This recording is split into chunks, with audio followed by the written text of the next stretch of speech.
to outline the state of play for the transportation, particularly ocean transportation industry for the region and for the Kingdom of Saudi Arabia. Everything. Everything, okay. Now, there are enormous changes over the course of the last couple of years. There have been a lot of mergers and acquisitions within the liner shipping industry, and a great deal of challenges. The industry has grown while the global economy hasn't grown as quickly. And so therefore at the moment there's a significant imbalance in terms of supply and demand, which is causing real challenges for the industry. Well, I would hope that there will be a greater amount of dialogue between the various players, the government, landlords of ports, the port operators themselves, and shipping lines. The main objective of this conference is to exchange ideas about future technologies within the port and transportation and logistics space. We expect to have good relationships with some technology providers and the private port operators in the Kingdom's ports. Well, inshallah, this is a useful conference to all attendees, and inshallah we'll have another 2 or 3 conferences in the future of the same nature.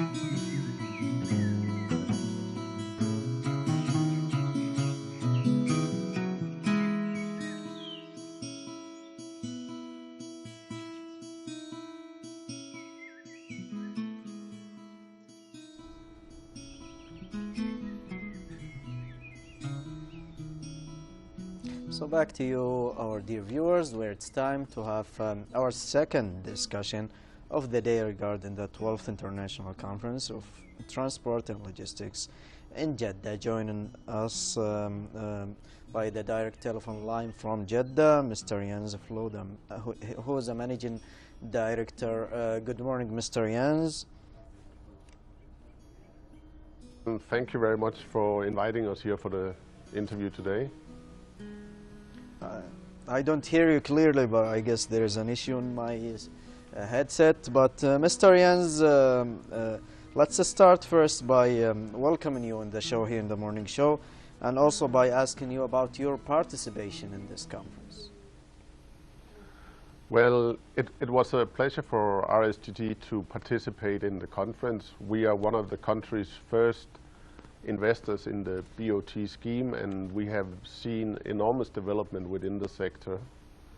The conference is a conference that is aimed at international investors.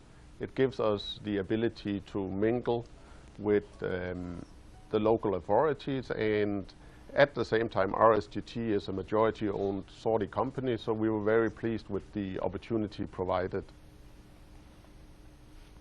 Indeed, Mr. Yen. Now, Mr. Yen, what was your vision in the 12th Middle Eastern Transportation Conference for Logistics, which was held in Jeddah? What are the major components of it? Well, RSGT have over the last years invested 2.1 billion riyals in our facility, and you can actually see the facility here on the back, the large cranes.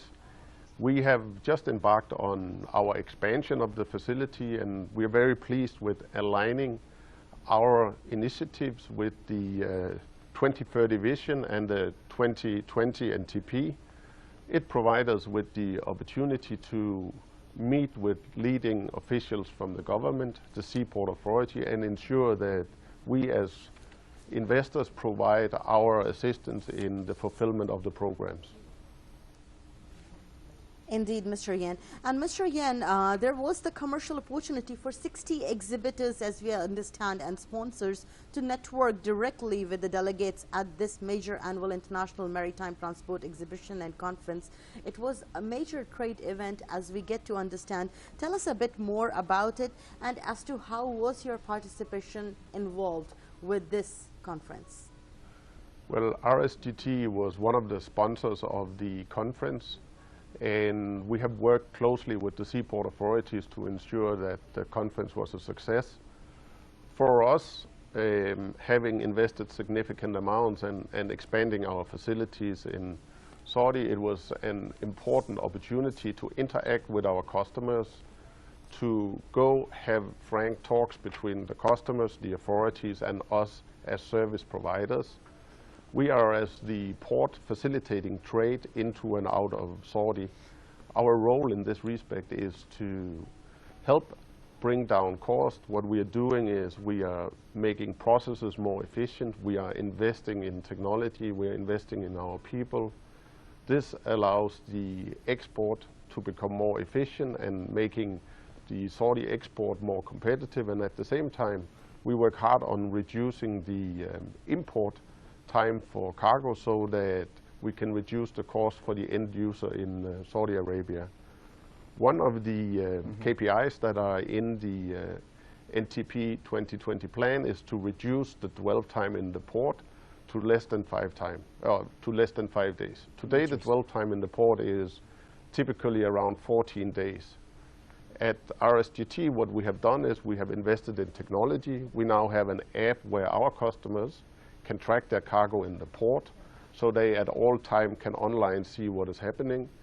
At the same time, we are working with customers to do trial runs and help them with their processes. And we're very pleased to say that we actually have the first clearing of containers that have come below the 5 days. So we think we are taking, good steps, and we are developing the right technologies to facilitate the NTP plan. Mm-hmm. And Mr. Jens, would like for you to watch the report with us. It's regarding the topic that we are discussing. So we'll go on a report and we'll be back with one question for you. Stay. Thank you very much.